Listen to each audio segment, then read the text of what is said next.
Hi everyone, in front of me I've got TCL NXTpaper 11 Plus, and let me share with you how to activate automatic system updates on this device.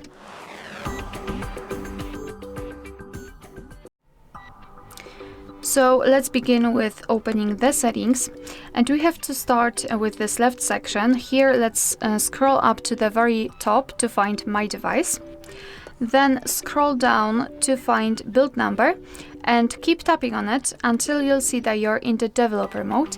Probably you will have the pop-out window where you will have to tap on allow and then enter the screen lock to confirm everything, so don't miss the pop-out window.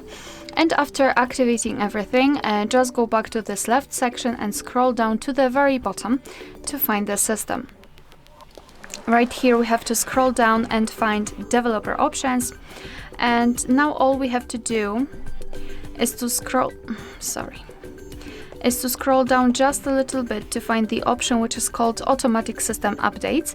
In my case this option is turned on, however if you've got it turned off, simply tap on the switcher, and from now on, since this option is active, your device will be allowed to apply the updates whenever it will be restarted, and of course whenever the update is available. Of course you can turn this option off just by tapping on the switcher again.